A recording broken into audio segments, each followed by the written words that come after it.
Thanks everyone for joining us this evening. A lot of people here wondered why I chose to formally announce my candidacy here in Old Newcastle. As the meeting place for colonial assemblies, the courthouse served as a crucial location in the fight for American independence. In June 1776, during the height of the Revolution, founders such as Caesar Rodney, Thomas McCain, and George Reed met in the courthouse to declare separation from Pennsylvania and independence from Great Britain to form the first state of Delaware. I consider this location to be one of the cornerstones in American history and democracy, and find it appropriate that here I formally announce that I am running to be Delaware's next United States Senator.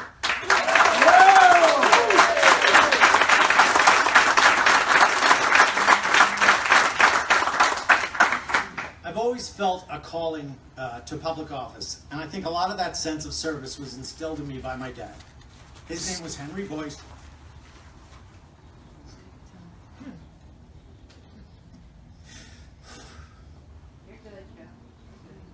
And he served in the U.S. Army at the height of the Vietnam War. Well, we didn't really talk much about his time in the Army. I knew he had been wounded and spent 7 months in Japan recovering before he returned home. This, coupled with his exposure to Agent Orange, would come to cause him to battle some serious health problems in the future. When Dad returned home, he and Mom were married and got a good job at a local GM plant.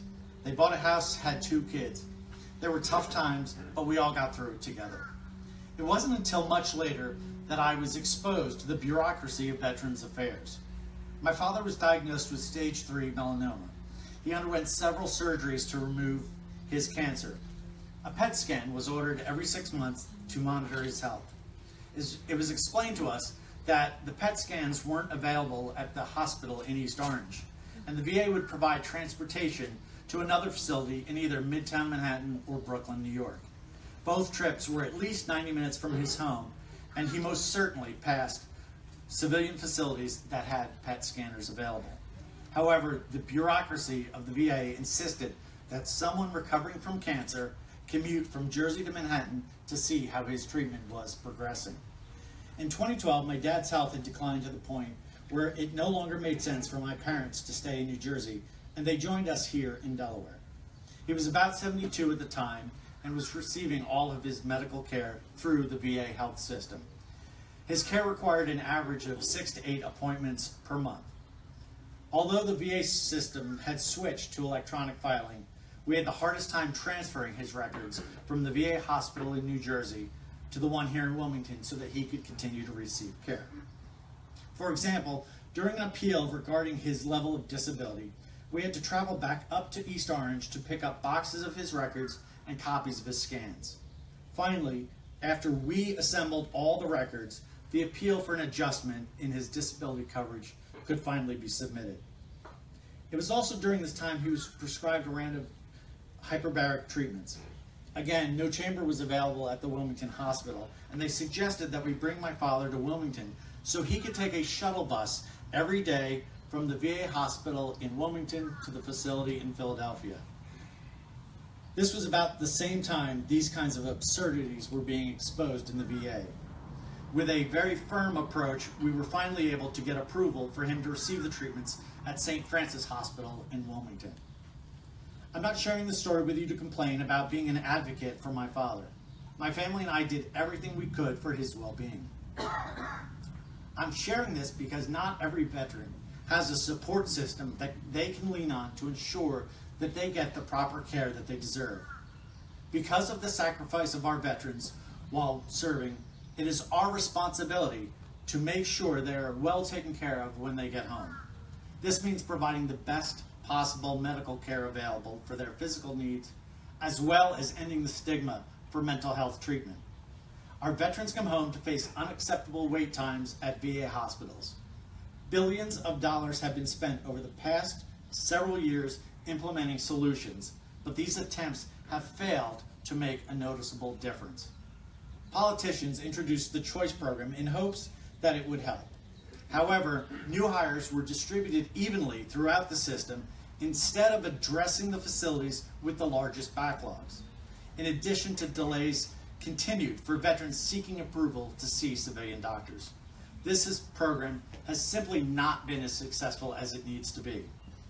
Delaware has one of the highest enlistment rates in the country, with 1 in 10 Delawareans joining the armed forces. Family of service members account for nearly a quarter of Delaware's population.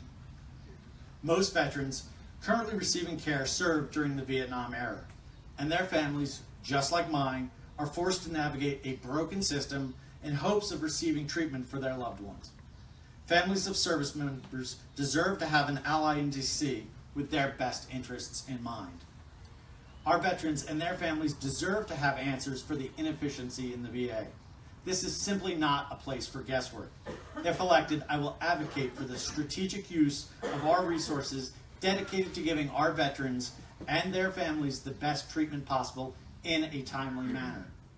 For our veterans coming home today, we must ensure a smooth transition to civilian life by ending the senseless bureaucracy that prevents them from using the skills they learned during the service.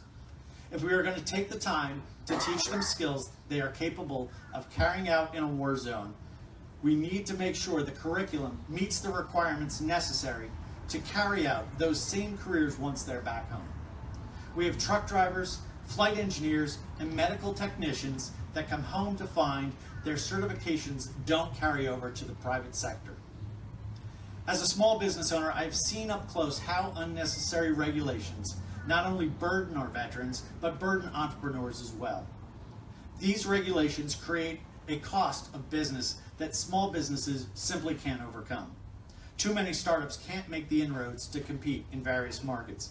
We must reduce senseless and outdated regulations to give our communities a fighting shot. For far too long, a rotating class of career politicians have represented Delawareans. They have played a game of musical chairs with the highest positions in our government, and many of us have accepted this as the Delaware way. These people have never faced the challenges of being a private employer or even having worked for one. It's time Delaware sends someone with private sector experience to DC who understands the struggles of being an employer and will fight on the side of America's workforce.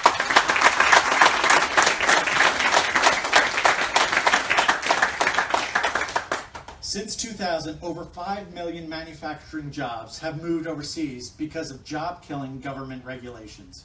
In Washington, I will reignite the achievability of the American dream for everyone.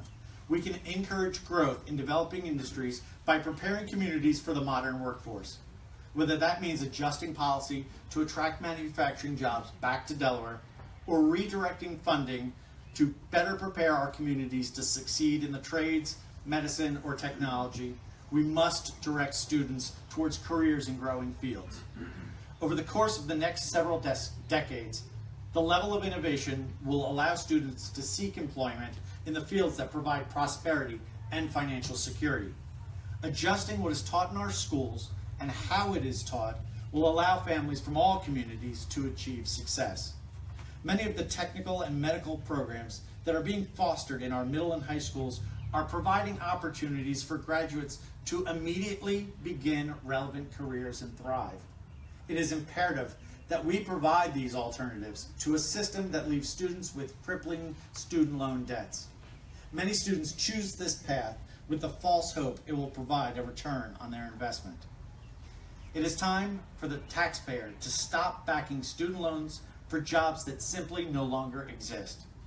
Encouraging entire generations to pay for an education for an unachievable career goal perpetuates a system that creates a spike in pension payouts to retired professors instead of allowing schools to reinvest in programs that show opportunity for economic growth. When preparing students for post-secondary education and beyond, it is time that Americans stop demonizing our trade programs. Two of the fastest growing industries in our country are technology and medical technology. We are fortunate to have the ability of our youngest generation to thrive in these industries and show our students their worth. For these reasons, I have chosen to run for the United States Senate. Through my accomplishment in the private sector, I have developed a proven track record of bringing people together to forge new solutions. I expect at times there will be tough choices, but I assure you I will not shrink from my duty to make them. It's time to put an end to divisive party politics, crippling DC, and focus instead on common ground solutions. It's time the Delaware way works for all Delawareans and not just an elite few. It's time we get our priorities straight.